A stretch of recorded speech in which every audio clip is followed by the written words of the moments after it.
On a bustling summer morning in 955 AD, the inhabitants of Augsburg awoke to a dreadful sight beyond their walls. On the opposite bank of the Lech River, a Hungarian army of tens of thousands of warriors had set up camp. Their tents and banners had turned the peaceful morning of the previous day into a nightmarish landscape. But what struck true terror into the hearts of the people of Augsburg were the ominous silhouettes they saw among the horsemen. Siege engines. This was unlike anything they had experienced in previous years. Previously, the Magyars would come like a storm, wreaking havoc with hit-and-run tactics. But after gathering their treasures and slaves, they would disappear back into the depths of the steppes, just as they had come. But this was not a raid. This was an invasion. So, why did the Magyars decide on this invasion? Because the Magyars knew that the kingdom of East Francia had been writhing in the grip of a civil war for the last 3 years, and that the Slavic Wends were rebelling in the north. They felt the moment had come. This was the perfect opportunity to establish a permanent homeland for themselves in Otto's weakened lands, to drive him from his home and to determine his fate on the battlefield. In Augsburg, the Hungarian army first charged the eastern gate, which had already been damaged in previous conflicts.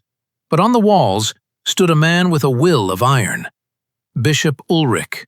Refusing to wear armor, the bishop walked among his soldiers with holy relics in his hands, inspiring them with prayers and passages from the Bible to defend their homes, their families, and their faith. A brave counterattack led by Ulrich repelled the Magyars from the gate.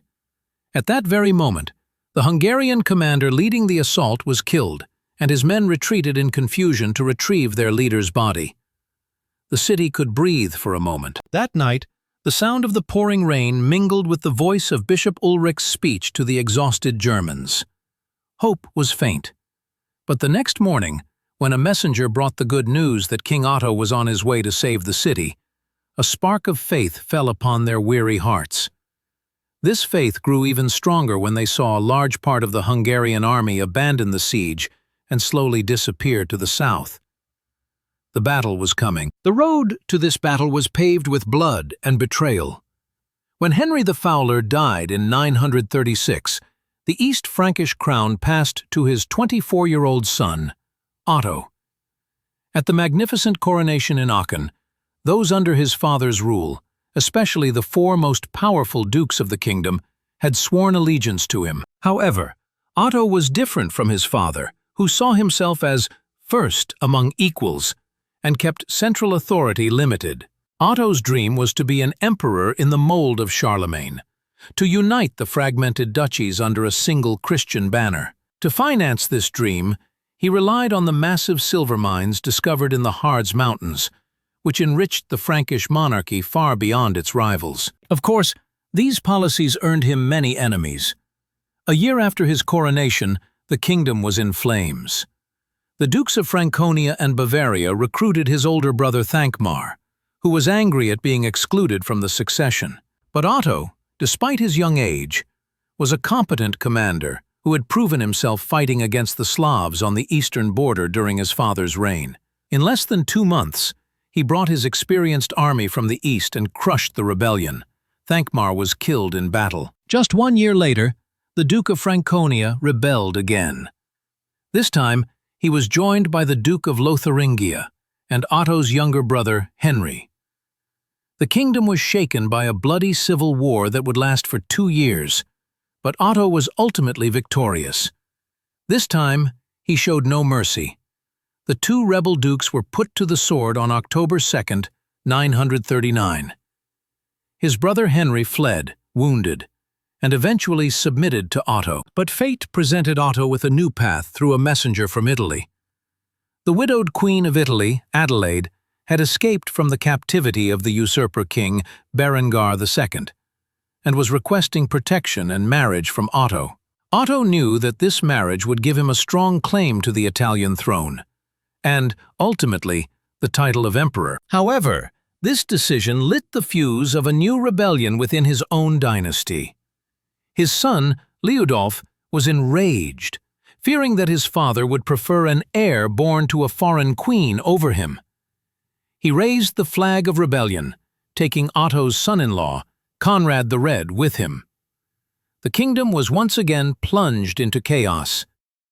In the spring of 954, taking advantage of this internal turmoil, the Magyars crossed the southeastern border and ravaged Bavaria and Franconia. It was then, according to rumors, that Liudolf and Conrad made a fatal mistake. They invited the Magyar chieftains into their lands and showered them with gold and silver. But their plan backfired horribly. The Magyars had come as predators, not partners. This rumor of betrayal turned public opinion against the rebels overnight. Having lost their support, Conrad made peace with Otto. Liudolf eventually surrendered to his father. The civil war was over, but the greatest price had not yet been paid. The Magyars were now inside, and they had no intention of leaving. That is why, in the summer of 955, as Otto marched his army toward Augsburg, he was marching not just to save a city, but the future of his own kingdom and all of Europe. Years of civil war had weakened him.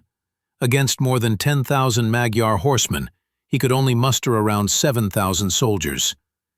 As he advanced through the dense forest, he ordered his soldiers to fast and pray. On August 10th, they reached the plain of Lechfeld.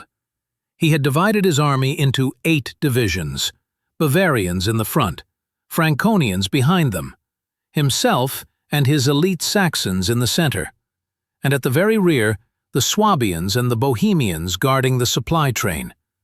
But the cunning Magyars had anticipated his route and laid a trap. As the German column advanced, a massive Hungarian force emerged from the forest and attacked the army from the rear. Disaster had struck. Arrows were raining down heavily.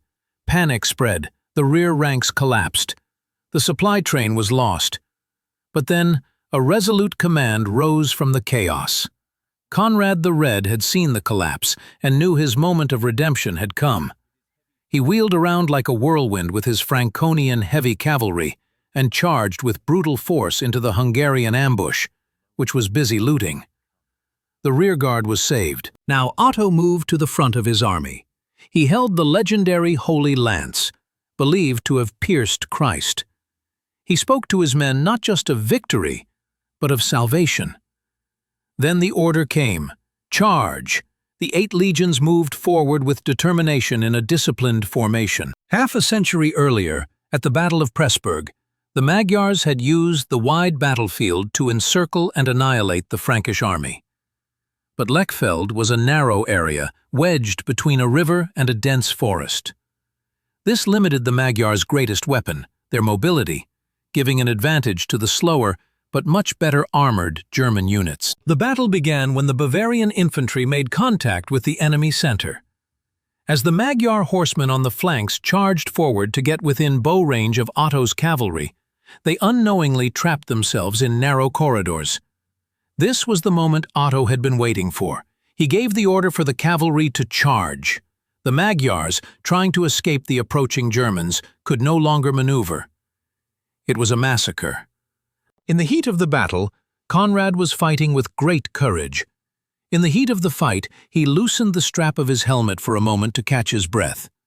In that instant, a single arrow found its mark. The man who saved the kingdom he had nearly destroyed fell silently from his horse. As chaos enveloped the battlefield, Bishop Ulrich saw that moment from the walls of Augsburg. The Magyar lines were breaking. From a secret gate, a unit of less than 100 knights charged out and furiously crashed into the Magyar flank. This was the last straw. Panic spread.